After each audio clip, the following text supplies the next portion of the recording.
Hello everyone, लेखपाल 2022 के ग्रामीण विकास की इस प्रैक्टिस सीरीज में आपका स्वागत है। चलिए सेट नंबर हम 15 पर चलते हैं। सेट नंबर 15 क्या कह रहा है देखिएगा। पहला क्वेश्चन क्या कह रहा है, कह रहा है कि भारत में अपनी दलहन खपत का लगभग कितना प्रतिशत भाग उत्पादित कर लेता है? 40%, 55%, 60 से 66% या 30 से 45%। तो इसका ऑप्शन नंबर बी सही होगा। 55% भाग जो है वो, लगभग 55% भाग वो उत्पादित कर लेता है। धूसर क्रांति, धूसर क्रांति का संबंध किस क्षेत्र से है? सेब उत्पादन, अंडा उत्पादन, उर्वरक उत्पादन या सलजम उत्पादन। तो जो धूसर क्रांति है वो आपकी उर्वरक उत्पादन से रिलेट करता है। गोल क्रांति जो है आपका वो अंडा उत्पादन से है। चलिए आगे चलते हैं। क्वेश्चन नंबर 3 देखिए क्या कह रहा है। कह रहा है कि दूध उत्पादन में उत्तर प्रदेश का कौन सा स्थान है? प्रथम, द्वितीय, तृतीय या चतुर्थ। तो दुग्ध उत्पादन में जो उत्तर प्रदेश है वो पहले स्थान पर है। किस स्थान पर है? पहले स्थान पर है। चलिए आगे चलते हैं। क्वेश्चन नंबर 4 पे चलते हैं। क्या कह रहा है क्वेश्चन नंबर 4 देखिएगा। कह रहा है कि उत्तर प्रदेश निम्नलिखित में से किन अक्षांशों व देशांतर के मध्य स्थित है? कह रहा है तो इसका जो है ऑप्शन ही देख लेते हैं। ये जो उत्तर प्रदेश है आपका वो 23.52 उत्तरी अक्षांश से 30.28 है मिनट उत्तरी अक्षांश, तथा 77.77 डिग्री 3 मिनट पूर्वी से आपका 84 डिग्री 39 मिनट पूर्वी देशांतर के बीच में फैला है। ये ऑप्शन नंबर आपका जो है ए जो है बहुत महत्वपूर्ण डाटा है, रखना चाहिए। एग्जामिनेशन में पूछने की संभावना बहुत, जैसे आपका ये मान के चलिए 10% होती है, लेकिन हाँ याद रहता तो एक नंबर आपका ओके हो जाता है। चलिए चलिए क्वेश्चन नंबर हम 5 पे चलते हैं। क्या कह रहा है क्वेश्चन नंबर 5 देखिएगा। क्वेश्चन नंबर 5 कह रहा है कि देश में चावल उत्पादन राज्यों में उत्तर प्रदेश का कौन सा स्थान है? पहला, तीसरा, दूसरा या चौथा।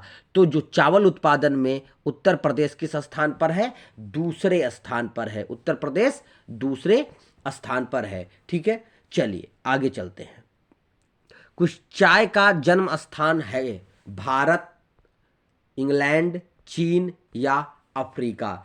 तो भारत जो चाय का उत्पादन है उसको चीन को माना गया है। किसको माना गया है? चीन। तो चाय का जो जन्म स्थान है वो कौन सा है आपका? चीन है। चलिए क्वेश्चन नंबर 7 पे चलते हैं। किस कंपोस्ट में फास्फोरस की सर्वाधिक मात्रा पाई जाती है? किस कंपोस्ट में फास्फोरस की सर्वाधिक मात्रा पाई जाती है? कंपोस्ट में, वर्मी कंपोस्ट में, शहरी कंपोस्ट में या गोबर की खाद में। तो जो वर्मी कंपोस्ट होता है उसमें फास्फोरस की मात्रा जो होती है वो सर्वाधिक पाई जाती है। चलिए नेक्स्ट चलते हैं। क्वेश्चन नंबर 8 पे चलिए, देखिए क्या कह रहा है। कह रहा है कि एग्रो सिल्वीकल्चर का क्या तात्पर्य है? एग्रो सिल्वीकल्चर का क्या तात्पर्य है? तो एग्रो सिल्वीकल्चर का तात्पर्य होता है फसल और ईंधन के वृक्ष। इसका ऑप्शन नंबर बी सही होगा। एग्रो सिल्वीकल्चर का मतलब होता है कृषि, कृषि मतलब फसलें और ईंधन के वृक्ष। तो इसका मतलब हो जाएगा, तो ऑप्शन नंबर बी आपका क्या हो जाएगा? सही हो जाएगा। चलिए 9वां क्वेश्चन देख लीजिएगा कि निम्नलिखित में से किस फसल का उत्तर प्रदेश भारत में सर्वाधिक उत्पादन करता है? निम्नलिखित में से किस फसल का उत्तर प्रदेश भारत में सर्वाधिक उत्पादन करता है? चना का, ज्वार का, मक्का का या गेहूं का। तो अगर निम्न में देखा जाए तो उत्तर प्रदेश गेहूं उत्पादन में अग्रणी है। उत्तर जो है इन सब में गेहूं उत्पादन में उत्तर प्रदेश अग्रणी है। तो इसका ऑप्शन नंबर डी सही हो जाएगा। ठीक है, चलिए नेक्स्ट चलते हैं। क्वेश्चन नंबर 10 क्या कह रहा है कि अकबर के नवरत्नों में से एक टोडरमल उत्तर प्रदेश के किस स्थान से था? कन्नौज से, कालपी से और सीतापुर से या प्रयाग से। तो अकबर के नवरत्न में जो टोडरमल था वो सीतापुर से था। कहाँ से था? सीतापुर से। सीतापुर से था कौन? टोडरमल। कल्पी से भी एक था, कौन था? बीरबल। बीरबल जो था, बीरबल सुने होंगे, तो बीरबल जो था वो आपका कहाँ से था? कल्पी से था। तो याद रखेंगे कि आपका टोडरमल जो है वो सीतापुर से था और बीरबल जो था वो कल्पी से था। चलिए क्वेश्चन नंबर 11 देखिए क्या कह रहा है। प्रदेश में वायु मृदा अपरदन से सर्वाधिक प्रभावित क्षेत्र है? प्रदेश में वायु मृदा अपरदन से सर्वाधिक प्रभावित क्षेत्र है पश्चिमी क्षेत्र, पूर्वी क्षेत्र, उत्तरी क्षेत्र या दक्षिणी क्षेत्र? तो वायु मृदा अपरदन से सबसे प्रभावित क्षेत्र कौन सा है? पश्चिमी क्षेत्र है। कौन सा है? पश्चिमी क्षेत्र। चलिए आगे चलते हैं। क्वेश्चन नंबर 12 देखिएगा। कह रहा है कि भगवान राम का जन्म स्थान उत्तर प्रदेश के किस जिले में स्थित है? अयोध्या में, प्रयागराज में, गोरखपुर में या अकबराबाद में? तो भगवान राम का जन्म स्थल उत्तर प्रदेश के किस में स्थित है? अयोध्या में स्थित है। कहां पर है? अयोध्या में। ठीक है, ऑप्शन नंबर, हर व्यक्ति को पता होगा। ठीक है, क्वेश्चन नंबर 13 देखिए। निम्नलिखित में से किस मुगल बादशाह ने प्रयाग की पुनः स्थापना कर इलाहाबाद नाम दिया और एक किले का निर्माण भी कराया? किस मुगल बादशाह ने प्रयाग की पुनः स्थापना करके उसे इलाहाबाद का नाम दिया और एक किले का भी निर्माण कराया था? जहांगीर ने, अकबर ने, औरंगजेब ने या शाहजहां ने? तो इसका ऑप्शन नंबर बी सही है, अकबर ने। अकबर ने आगरा की स्थापना कर उसको इलाहाबाद का नाम दिया था और क्या कराया था? किले का निर्माण भी कराया था। चलिए आगे चलते हैं। क्वेश्चन नंबर 14 देख लीजिएगा। क्या कह रहा है? क्वेश्चन नंबर 14 कह रहा है कि डॉक्टर राम मनोहर लोहिया समग्र विकास योजना कब शुरू की गई थी? राम मनोहर लोहिया समग्र विकास योजना, राम मनोहर लोहिया समग्र विकास 2001 में, 1998 में, 2012 में या 2014 में? तो 2012 में राम मनोहर लोहिया समग्र विकास योजना की शुरुआत की गई थी। चलिए, प्यासा ऊंट निम्न में से किस चित्रकार की कृति है? प्यासा ऊंट किस चित्रकार की कृति है? विश्वनाथ मेहता, कृष्ण खन्ना, विश्वनाथ खन्ना या इनमें से कोई नहीं? तो विश्वनाथ मेहता की ये कृति है। चित्रकारी जो है वो किसकी है? विश्वनाथ मेहता की। कौन सी? प्यासा ऊंट। ठीक है, चलिए 16 पे चलते हैं। बेती ताल, बेती ताल पश्चिम बिहार कहाँ स्थित है? बेती ताल पश्चिम प्रतापगढ़ में, अयोध्या में, गोंडा में या उन्नाव में? तो बेती ताल जो है वो आपका प्रतापगढ़ में है। कहां पर है? बेती ताल जो है वो आपका प्रतापगढ़ में है। ठीक है, चलिए आगे पश्चिम बिहार। चलिए, पार्वती अर्गा सुना होगा, वो आपका गोंडा में है। पार्वती अर्गा जो है आपका गोंडा में है।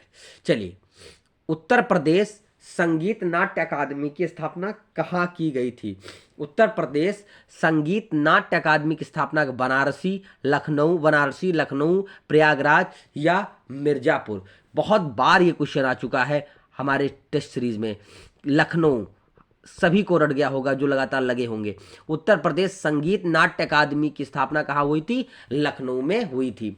उत्तर प्रदेश के किस जिले में चाय की खेती की जाती है? उत्तर प्रदेश के किस जिले में चाय की खेती की जाती है? देवरिया, सिद्धार्थनगर, पीलीभीत और इनमें से कोई नहीं? तो इसका ऑप्शन नंबर डी सही होगा, इनमें से कोई नहीं। चलिए चलिए अब नेक्स्ट क्वेश्चन पे चलते हैं। 19 नंबर पे क्या कह रहा है? ध्यान दीजिएगा कि उत्तर प्रदेश के किसान बही योजना कब शुरू की गई थी? उत्तर प्रदेश में किसान बही योजना कब शुरू की गई थी? 1982 में, 1992 में, सन 2002 में या 2013 में? तो 1992 में किसान बही योजना शुरू की गई थी। ठीक है, तो इसका ऑप्शन नंबर बी सही हो जाएगा। उत्तर प्रदेश के किस शहर में फूलों से इत्र बनाने का कार्य किया जाता है? मिर्जापुर, प्रयागराज, कन्नौज या मथुरा? तो इसका ऑप्शन नंबर सी सही होगा। पिछली टेस्ट में भी ये क्वेश्चन रहा है कि इत्र कहाँ बनते हैं? इत्र नगरी किसको कहते हैं? कन्नौज को कहते हैं। चलिए नेक्स्ट क्वेश्चन पे चलते हैं। क्वेश्चन नंबर 21 पे देख लेंगे। 21 बहुत आसान कुछ है। क्या कह रहा है? ध्यान दीजिएगा कि उत्तर प्रदेश राज्य में कस्तूरबा गांधी विद्यालय योजना शुरू कब की गई? उत्तर प्रदेश में कस्तूरबा गांधी बालिका विद्यालय योजना कब शुरू की गई थी? 2015, 2002, 1997 में या 2004 में?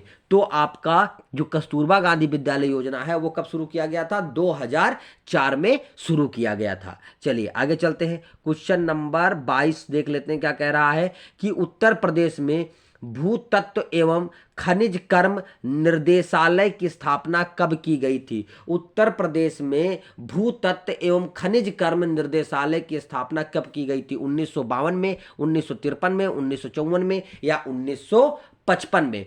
तो जो उत्तर प्रदेश में भूतत्व एवं खनिज कर्म निर्देशालय की स्थापना 1955 में की गई थी। तो इसका ऑप्शन नंबर डी सही होगा, भूतत्व एवं खनिज कर्म निर्देशालय 1955। चलिए आगे देख लेते हैं। क्वेश्चन नंबर 23 क्या कह रहा है, ध्यान देंगे। क्वेश्चन नंबर 23 क्या कह रहा है? कह रहा है उत्तर प्रदेश में वर्तमान में कितने राष्ट्रीय उद्यान हैं? उत्तर प्रदेश में वर्तमान में कितने राष्ट्रीय उद्यान हैं? 6, 7, 1 या 4? तो आपको ध्यान रखना है कि उत्तर प्रदेश में कुल कितने राष्ट्रीय उद्यान हैं? केवल एक राष्ट्रीय उद्यान है। कौन सा? दुधवा नेशनल पार्क, जो लखीमपुर स्थित लखीमपुर और पीलीभीत जिले को मिला करके है, लेकिन सर्वाधिक भाग लखीमपुर खीरी में है, तो इसको लखीमपुर खीरी ही लगाते हैं अगर दोनों आ जाता है। तो उत्तर प्रदेश में एक राष्ट्रीय उद्यान है, 12 वन्य जीव अभ्यारण्य है, 13 पक्षी विहार है, 2 प्राणी उद्यान है, 24 वन्य जीव संरक्षण केंद्र है, और जैसा कि आपको पता होगा रामसर साइटों की संख्या अब कितनी हो गई उत्तर प्रदेश में? 10 हो गई है, जो आखिर में अभी आपका कौन सा मिलाया गया? बखीरा वाला, बखीरा वन्य जीव अभ्यारण्य को रामसर साइट में ले लिया गया। इसके पहले हैदरपुर वन्य जीव अभ्यारण्य को लिया गया था। तो इतनी पॉइंट्स आपको इस क्वेश्चन से मिली हैं। चलिए आगे चलते हैं। क्वेश्चन नंबर 24 देखिएगा, किराना घराने की स्थापना निम्न में से किसको माना जाता है? किराना घराने के संस्थापक निम्न में किसको माना जाता है? उस्ताद बंदे अली, उस्ताद अब्दुल करीम और या अब्दुल खान, या इनमें से कोई नहीं? तो आप ये जानिए कि जो उस्ताद अब्दुल करीम जी थे, उन्होंने किराना घराने की स्थापना की थी। ठीक है, चलिए आगे चलते हैं। अच्छा, इस जो ये संगीत होता है किराना घराने की, ये कहीं ना कहीं कर्नाटक शैली से भी मैच करती है। तो ये भी ध्यान रखना है कि एक हाथ में रुमाल और दूसरे हाथ में दर्पण लेकर किए जाने वाले नृत्य को क्या कहते हैं? एक हाथ में रुमाल और दूसरे हाथ में दर्पण लेकर के किए जाने वाले नृत्य को क्या कहते हैं? नटवरी नृत्य, छपेली नृत्य, ख्याल नृत्य, या इनमें से कोई नहीं? तो एक हाथ में जो है रुमाल रहता है और एक हाथ में आपके क्या रहता है? दर्पण। ये जो है आपका छपेली नृत्य है। कुछ लोग ख्यालों में ना चले जाएं, तो ये जो है आपका छपेली नृत्य से संबंधित है। ठीक है, तो ये आपके 25 क्वेश्चन थे, और ऐसे ही अभी बहुत सारे सेट हैं। लगातार जब तक एग्जाम नहीं हो जाते तब तक हम लगातार सेट लाते रहेंगे, और भी भागों पर चर्चा करेंगे। मैथ के भी क्लासेस इसमें हैं और आपके हिंदी के भी पार्ट्स हैं। तो प्लीज़ चैनल को लाइक, सब्सक्राइब और शेयर जरूर करें। तब तक के लिए आदेश दें। जय हिंद, जय भारत।